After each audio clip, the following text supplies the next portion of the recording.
Добре дојдовте во темата на неделата. Овој пат говориме за злоупотребите на социјалните мрежи за остварување на некакви политички цели, преку лажни профили, групи или организации, и тоа прилично лесно и за малку пари.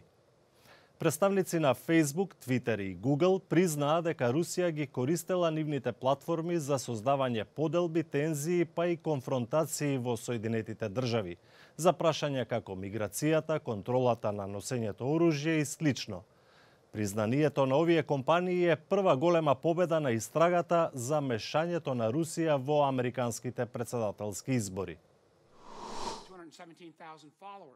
Демократите во Конгресот објавија голем број примери на озлогласени реклами на Facebook за изборната кампања лани, што предизвика вистинска бура во салите и ходниците на Капитол Хил за користењето на американските социјални медиуми од страна на Москва.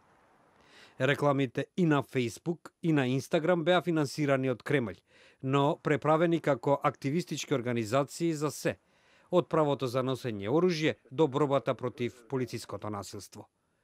Во една од рекламите Хилари Клинтон е наречена Сатана. Сослушувањата во Конгресот открија дека 20 милиони американци можеби виделе таква содржина на Инстаграм, која е во собственост на Facebook, што е само дел од 126 милиони луѓе што ја виделе на Facebook.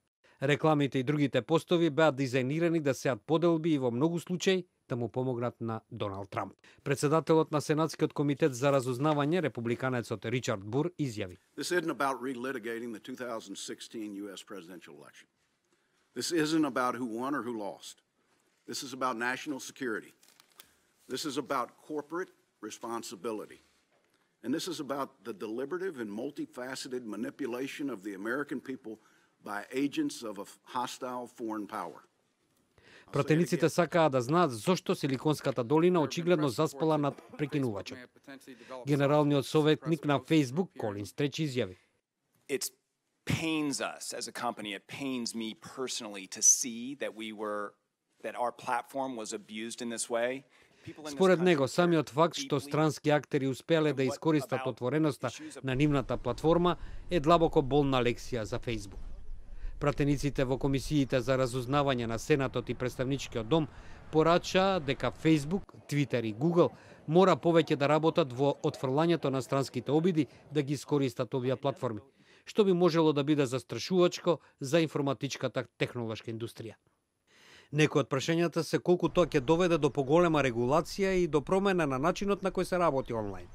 Сенаторот Мартин Хајнрик, демократ од Ново Мексико, при тоа отворено запраша: What are each of you doing right now to make sure that your platforms aren't being used in similarly divisive ways across the globe to sow discord in Western democracies? And in particular with the Catalonian example, are you familiar with what you're doing there? После тоа дојде информацијата дека британските власти почна да испитуваат дали Русија се обидела да влијае врз британскиот референдум во минатата година за напуштање на Европската унија. Станува збор за тоа дали кампањата која основа милионерот Арон Бенкс имала некакви недозволени донации од Русија. Така наречените тролови не се непозната појава и во Македонија, но за разлика од големите западни земји, ангажманот на социјалните мрежи со цел наметнување на некаква тема или предизвикување конфузија кај населението најчесто доаѓаат одвнатре и тоа организирано пред се од политичките партии. Дел од вината за креирањето на јавното мислење преку социјалните мрежи сносат и традиционалните медиуми, кои се послаби. Осамени и скриени зад мониторот кој нуди анонимност на само еден клик од реалноста, вака од прилика ги замислуваме популарно наречените интернет тролови. Негативни коментари за одредени појави или личности, говор на омраза, е само дел од нивната страна на ваквата појава. Во другата крајност е ширење на лажни вести преку лажни профили на социјалните мрежи за да се шири одредена пропаганда. Македонија не е имуна на оваа појава. Колонизацијата на социјалните мрежи од политички аспект се должи на слабењето на улогата на медиумите, поттука и нивната злоупотреба на наједноставниот интернет принцип. Најважно е она што е најкликано. Често пати се случува одредено гласачко тело на социјалните мрежи да одработува за партиски агенти со ширење на лажни вести преку лажни профили, како дел од пропагандата, велат аналитичарите на дигиталните медиуми. Понекогаш не се ни анонимни, понекогаш станува збор за луѓе со имиња и презимиња.